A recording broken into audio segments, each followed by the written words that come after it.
mapa mama singjan bajat pada hatpi khibani khamelok ta mi mapan hat khibani kautruk ta bom na pandana mong na ha ma siribani aduga moirang da su drona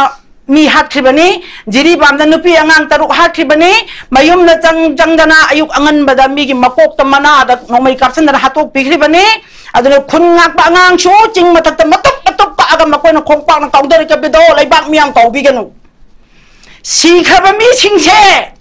Prime Minister la abasu amal abasu hingal han badi ngamaroi very true very true masi thamoi chak pasinai koi na ngasi laibak chi na karamai na koi hing chi ke ai gi cha yaw ti hai tu na ai bu tumena lai thoga lai siro mama oi bi ko di lai be ya tre si khamai cha singi thawai du bu Prime Minister chamala ga pangam gadro okay ado bu punaman ubira ga IDP sing asi mayum da hanjan na paisa package asi da yawak te khabar da yang jabada ihan hamda IDP mayum hanjan na ba ayeng numita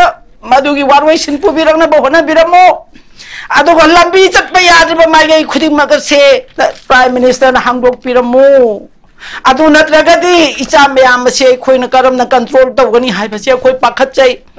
aphatta ba ba je thohan ning de aphaba khakta thohan ning e maram aduna hayeng lengbi ra kadori ba koi gi Prime Minister na ai khoi gi mang da tari ba huji huji IDP mayam na ne yen gi yengon da leiba dawna boiler loi ba dawna lei ba sida di ma koi bu kan biramo koi bu mayum da hanjan na ba hona biramo aduga lambi khudi magta maitai chat pa yadi na thingi ba se masi matanga hangdok piramu yahan biramu aduna maram oraduna ai koi gi isa chani yang khai hena sigi ba sigi magi imung da kari pi ba ya ba gi haibado sarkar pai ri ban munna khana biraga matik chaba awa ba gi laman singbiyo aduga angang yang khai homfu thiba khangdana leiri ba mama oi ba mapa oi ba singi awa ba se kari tawraga kon bi ge degi haibado ngasigi hayeng lengbi ra ka do Prime Minister na masimaga waroi sin poroktana matik chaba magi laman na du singbiramu haiba wapom si haijaraga ide lakjage ojo santi nakalam rom da khoi Churachandpur da hojik si khoi curfew thamjan gare curfew thamaga chu makhoi gi mai kai da gi di okani hari nakalam rom da amuk khoi gi kangla da hana laktana Churachandpur da hana lak pasi chu nakalam rom da khoi kari haini yengura kanda positive oiba impact khara su masigi chu dum leigadra haina khale amarom da mu habdi Churachandpur gi mai kai dagi makhoi gi tongan ba khoi gi aran be history kaya ama akhoi sida la amaga makhoi kari no habje khoi ada kari sana doi no sida kai sana doi no habje khoi khang bangam deba adumapu aidi oza santi gi motadi aidi miyam na di penadi nang na lai si matam chadre hairi adumak oiraga su boycott su dum tawnari oza santi gi motadi mahak che taram na oga Manipur gi leiriba issue sing sida leiriba khoi gi hojik ki khoi free movement yadriba aduga IDP simayum da hanjan mangam driba sing leiriba tongan be issue sing sigi yam maru oiba khoi gi conflict sigi waroi sinama purak pa miyam na pamli bese oza masi pukhatlaga miyam na pukhatle haraga su tagani haibagi thajabadi leibro kamai tawgibja ngasi Northeast Dialogue TV da tabi miyam bukhurum jari adu masi haibema akoi gi handaki khongchat si Prime Minister ama oina di akoi kari gi taram no onglingoi adubu hoi Prime Minister gi khongthang je khitang soi khare wakhan haibade wakhan na thanga imni ko mana khanda bidabadagi ngasi masi soi gi bane na koi logjai kari gi nwaraga akoi state ama haibase state china mamani baro sarkar na mapani mamaga mapaga ani si pullaga macha singsi yo ibani se imung ama pan baga chamane haitare sarkar ama haibase imung ama pan bani aduna imung ama pan bagi kok khaba yumbalon se ngasi Prime Minister se khangdri aikoi gi mapa si gyan dadraga imung gi mamaga macha singi yang waidana adugi phibam du mangni handaga koi da thoise adubu Prime Minister ama oina mahangna aikoi bu nungsi bidaba khantha bidaba amadi section na khoibu ngak sen bidaba haibadi megi tang ahum sida khanghaudona hawrakpa irang asi manabu lauthok birabadi khudakta phagi dawribani haijari madu mapa moibagi ngasai gi imungi mapa sena hey kana no khanari do ha animak phuba animak chaiba akoi imung manung le chanai se ko aduga dum op leirim ne haba masi khamaga phari bane haba madugi potu mana tawbigidre maram maduna haujik ase mahak lakpada okning ba kangbu amusu leiramgani taram na adagi okning da ba kangbu amusu leiramgani masidi masa masa gi decision ni aikoina hairu ba yaroi aduga Chorchampur da hana chatpasidi aikoi maitai gi damakta di phai haiba tare karigino haraga kuki haiba aikoi da makoina khanaba hawdana machin thidana minam bangang pangi de isana pangai da haijandana adu haigadamni adu tawgadamni maitai hana hawrimni akoi di kaishu hawde ade history aranba isandana khochandana mayam ma tawribase masidai sida akoina haijabadi machin thiba haitare oidaba minam bangangba sigumba sigi manakta hana koi prime minister yoburi base akoi da kitang mising na singbo oigani haina khanjai haibadi mana halaktri ngai da koi moi ara ngang nei tarani haijariba masima yam phajaba poina mane na akoi kitang akoi wakhana khanjai adu ai taseng na haijage Nepal da ngarang han si loire Nepal si pukloi he loire ko masidai sida aikoi gi BJP ga Congress kana laiba ka singak lakpani lisang sina di Congress na ngak lakpani aduga BJP na marak ta sum phenjan bani adubo mache Bengali wahai dam khak lai shure masu tuto bhai hai masi ge artha je di huran baga ani si mama ga mandom cha ga ani gi macha ne hai ko masi gi Bengali gi am phajagar basi gi kaino se pautak pauro se masi koi Manipur thue aikoi praja yam pente aikoi gi praja sinanga si wari bese 1949 gi 15 October da ngasi aikoi gi isa isuning bakar ba mayam sina mirot oina lei khraba matam da makoina 15 October si amamba gi numit aina palon taw masi kari gi no amamba gi numit hai ba akoi di ijabani na ko isa sing sina kari gi damakta maning thung da na masibo amamba gi numit aina tawre ino palon tawri bano na thijan jaba matamda sia jang se loin phange khoi khuta nong he ngan ba 16 October sida aikoi gi Manipur gi hana leijaramba makok maru oidana puraga leijaramba maitai myam je loin loktoga nan Manipuri mayam mapan gi phujala ga loin oihan ki numit adu dagi haure akoi maitai Manipur se waba Maduda olak paduna nairak paduna Congress lisang sina palak pasida praja si aina meeting to wada mapam meeting si lising mitin bampham da yam tawre aina hangjai aige nungsira ba irei cha sa na koi bunga si mamangai da ipai puna wari libira mening thau palami adai democracy la adai democracy gi ana kano la kare ningdau pala matung da koi gi British na mu pale adui matung da democracy la kare democracy pan ba se dia koi miam na laibak si mihut khallaga thagat pani adu mihut si khanba matam da akoi na khanjarim ni mihut che adu bu ihar hanba Bharat ke hek til laga hek kano to bo matam da gi di mihut si pangthok bo matam da di matam da koi ahan jing ai gi akoi idhau sing si lai shu haiba idhau ngakta ni moina akoi da wari oina iraga ba thambira mi haidar socialist haiba sina lupa ani chapi angang du yele ye Congress na lupa manga chapi ahan ba du yele masidai sida ai khoi na gyan taraga ija khochaba torok matam da ai khoi gi thamoi da sokhi base Bharat tillaga phagalak pa natab Bharat tillaga khoi awa ba koi asumhaina Manipur praja si amna sathina warakre adudagi sum lakpana aikoi ure akoi gyan tare voter di chanjadri sahi train thoi tro de ge sorupa da dam ure Congress si sambi sana oirambe mai marka se Congress yang laurib ni ko adu matam adu da su adum akoi ge mit mamang la lupa yang kayang yeli akoi ujaw boni ko masina ngasai lupa ani ga manga ga yen bagai duna akoi ahan jina koi lai sho hai bai dhau sing sina iraga thambira mi mochi mathwai sakta ijara mim ni ko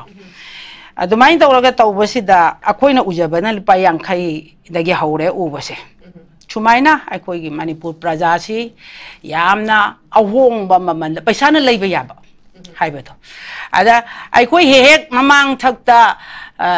thai na mamang ai digi hongna adu lakani ada lakani Bharat sarkar gi na hai basi praja si khoma ga publicity chalaga praja si khoma ga puja basi akoi di Congress BJP gi wana chade ko jab manai ani mak akoi praja dadi amana hendi amana tadi adu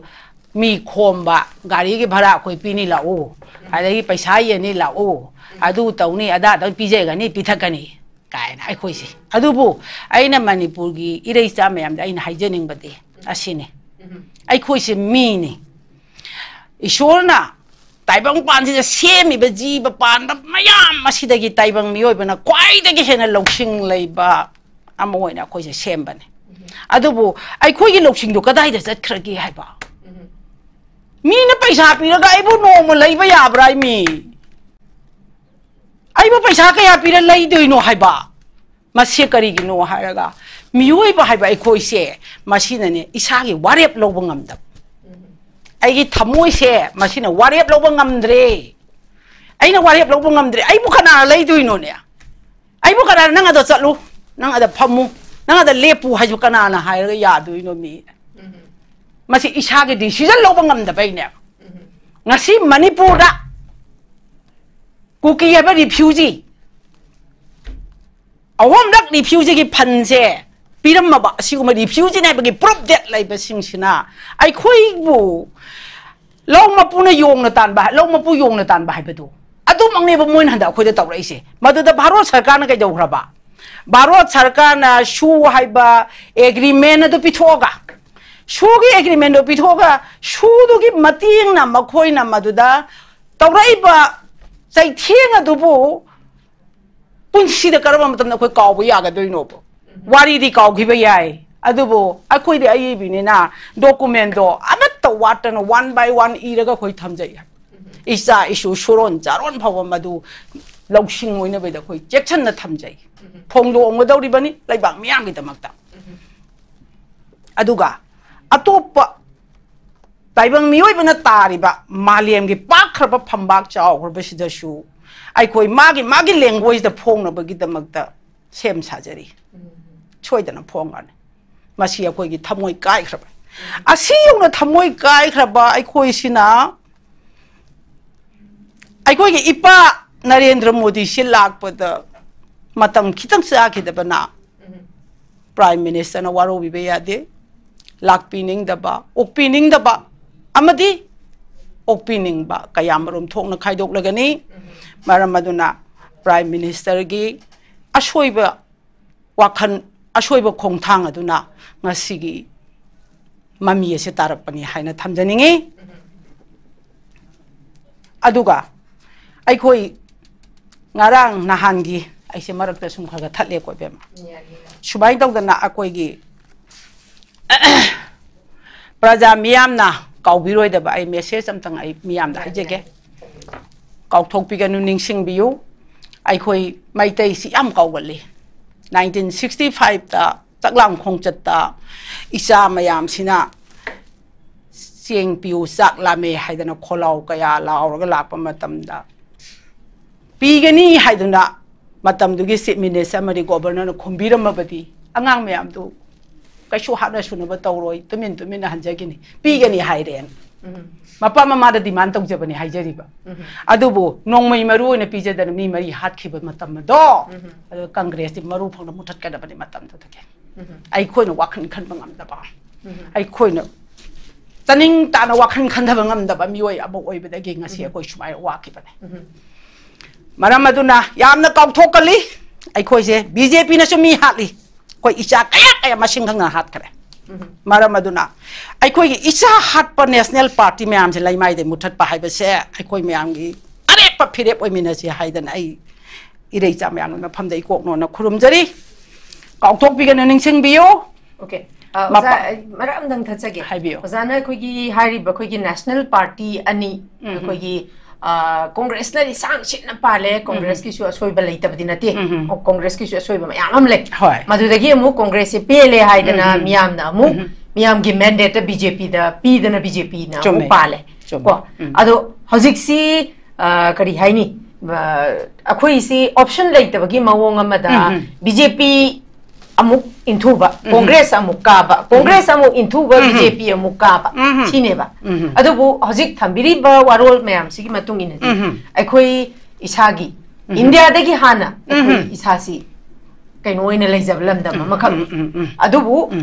हजिक सि तंगाई फदना सिगी फिबम जिदा अखोई सि regional party मा form तौबसी याम तंगाई फदी हाइबसु मियामनसु तोंगान तोंगान बा वारोल के आमा थमनरी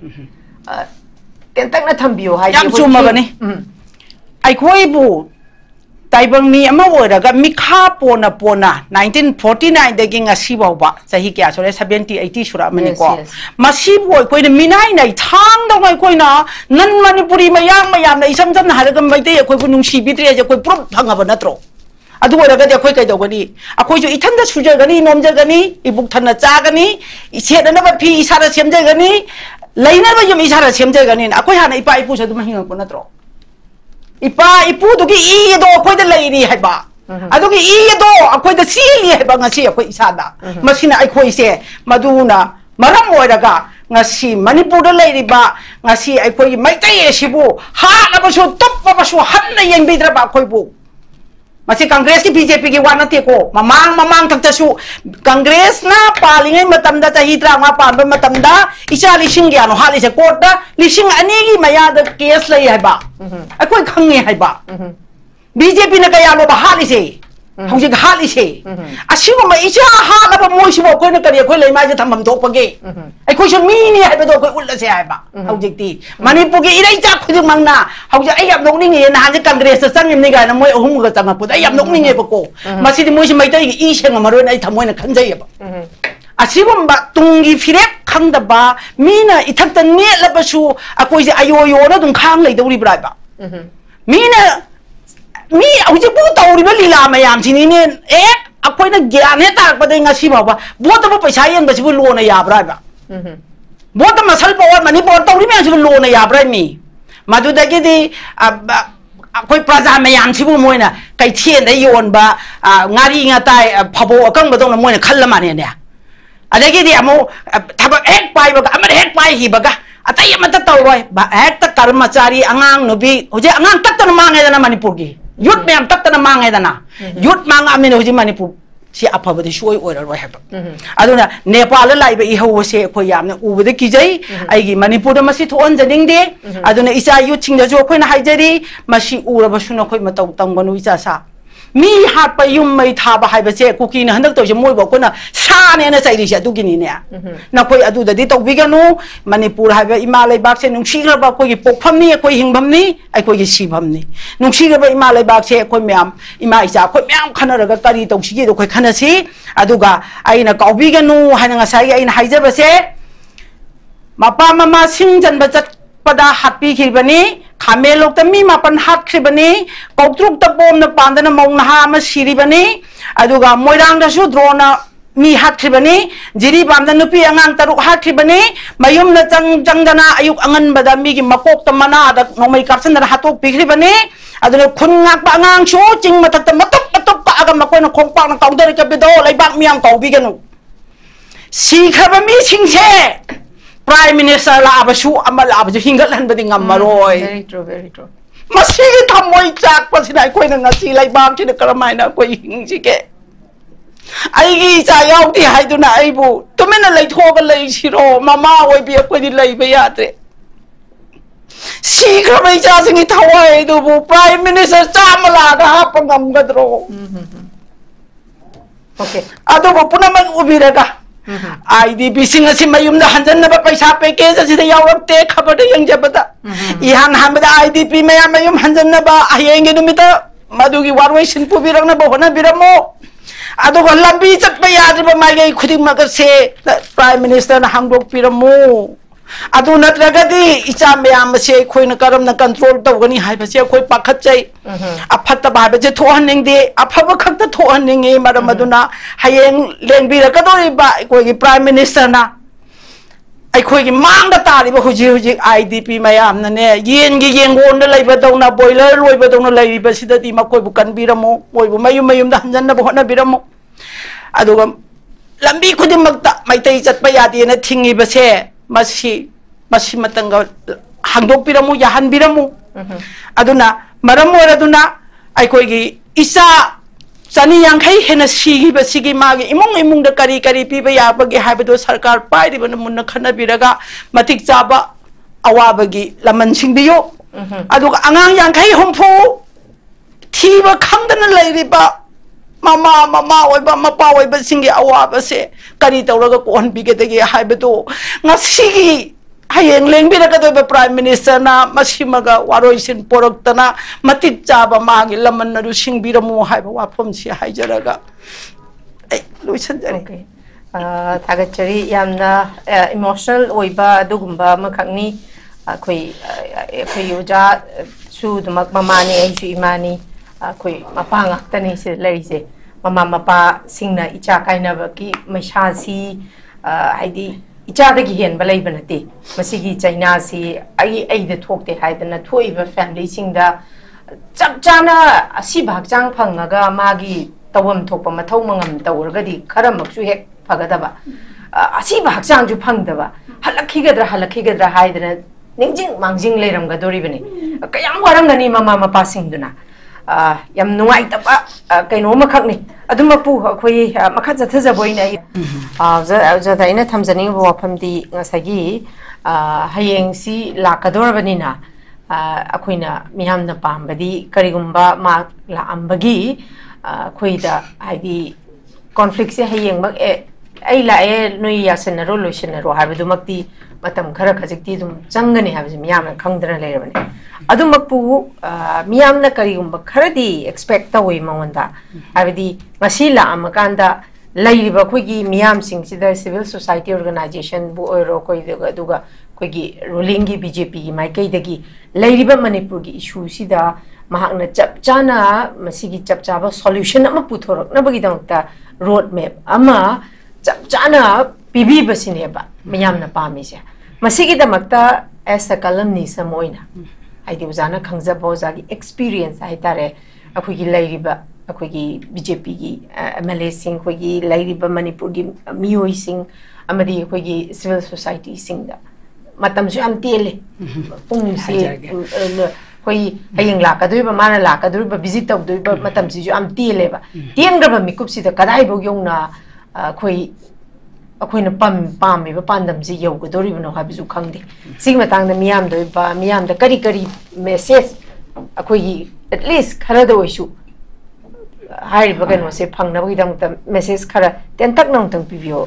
prime minister lakpagi matam si su praja da yamna aten ba matam da khangan boina taw khre khoise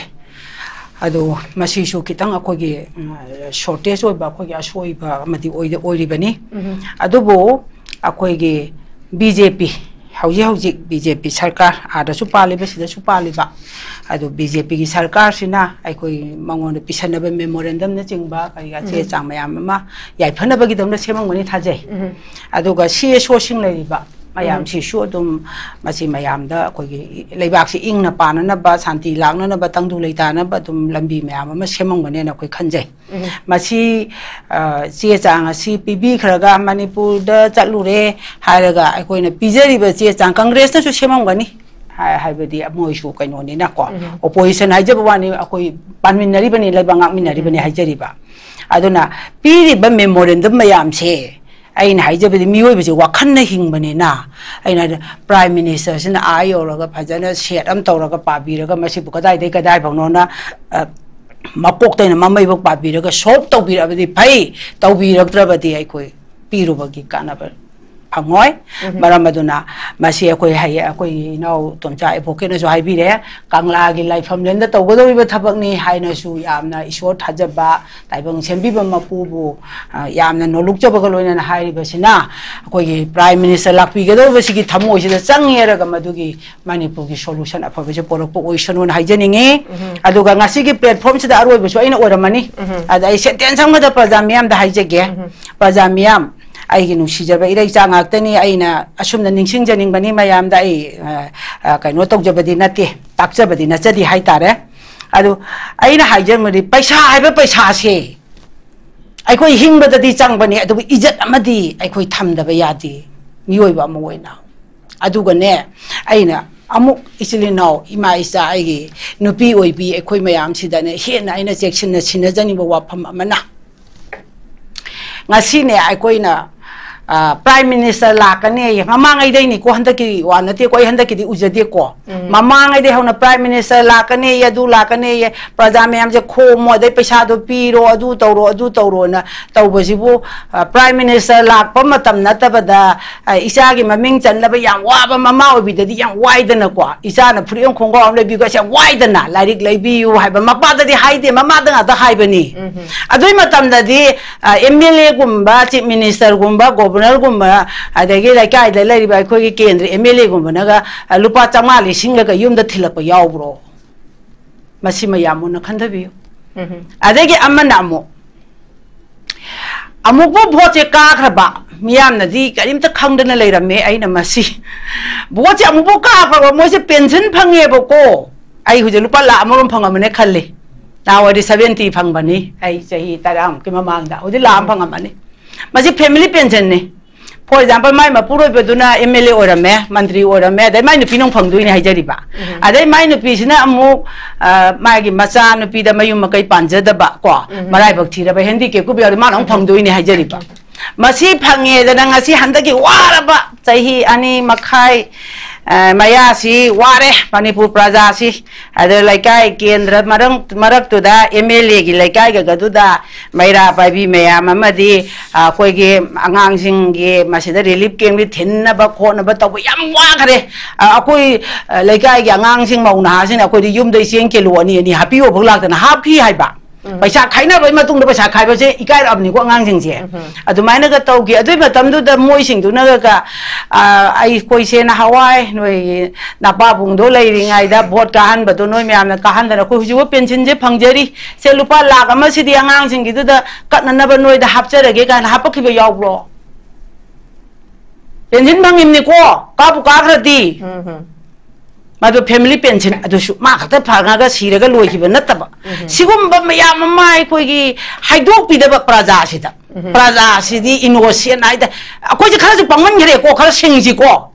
Karakanzi Kara Singzi like Karapazi, Miracle Tinzi, meeting Tolo, Adaga Paisa, and the Tolo Taba. Go. Meeting them to meeting have a city, Mayam, pull what is under the meeting away. Madugi meeting as the Yawa Shunko as a Gian, just some line, some single in a bar. Meeting them down the Sudo Tolo. Lupatani Jani Yene had the Legacy and Dori Yelena, the Alu and Dori Atalawi and Dori the Q. Yes, yes. Go. Loxing the Andre.